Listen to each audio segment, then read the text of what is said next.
Senior تجزیہ کار ہیں ظاہر شاہ شرازی صاحب، انہوں نے بھی ہمیں جوائن کیا ہے۔ ظاہر صاحب، آپ کیا سمجھتے ہیں کہ جو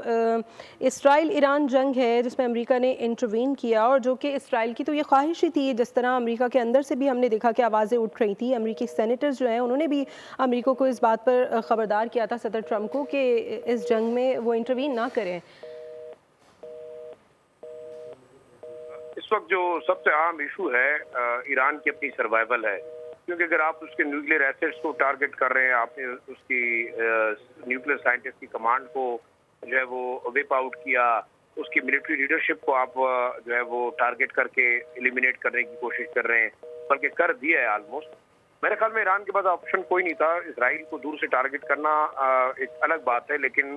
جب تک یہ جنگ پھیلتی نہ اس وقت تک میرے خیال میں پریشر بڑھے گا نہیں۔ بے شک ایران کے لیے ڈو اینڈ ڈائی والا معاملہ ہے، کیونکہ امریکن بیسز گلف کے اندر ہیں یا جتنے بھی ارد گرد کے ممالک ہیں وہ انڈائریکٹلی الائز تھے اسرائیل اور یو ایس کے۔ آپ دیکھیں مطلب ایئر اسپیس کہاں سے استعمال ہوتی رہی، ڈی فیولنگ جو ہے وہ کہاں کس کی ایئر اسپیس پہ ہوتی رہی، حدید ایئرپورٹ جو ہے وہ یوز ہوتا رہا۔ میرے خیال میں یہ تمام ایشوز ایسے ہیں کہ خلیجی ممالک بشمول Qatar, U A E, Iraq, Jordan اور سیریا، اس کی بیسز بھی استعمال ہوتی رہی ہیں، اور اگر ہم دیکھیں تو وہاں سے باقاعدہ جو ہے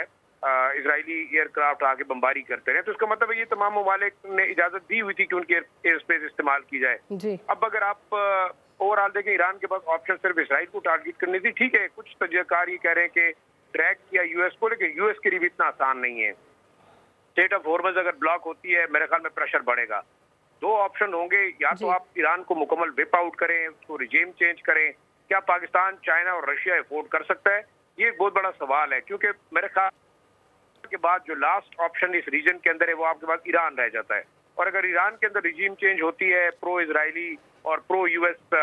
یہاں پہ ریجیم آتی ہے، فارمر جو رضا شاہ پہلوی کے جو جانشین ہیں، اگر وہ آتے ہیں تو اس کا مطلب یہ ہوگا کہ اسرائیل اور امریکہ آپ کے بیسز میں بیٹھے گا، تو پھر پاکستان جو ہے وہ اس ہیٹ سے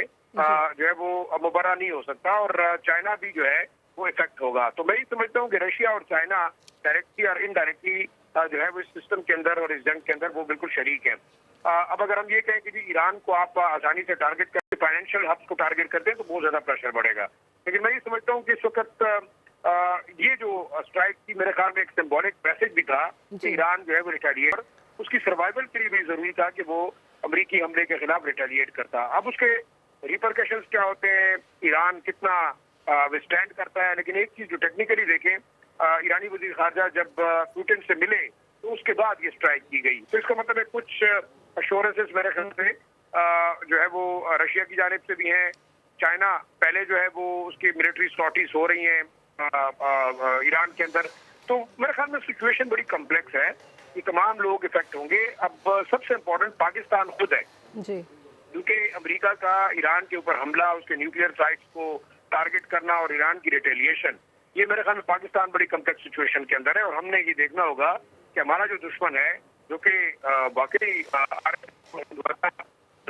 کی جو لابی ہے وہ ایک ہے، اور اب آپ دیکھ رہے ہیں کہ انڈین ہاسٹائل اکاؤنٹ سے ٹویٹ ہونا شروع ہو گئے ہیں کہ اگر ایران ٹارگٹ ہوتا ہے تو Pakistan can not be far. تو ہم نے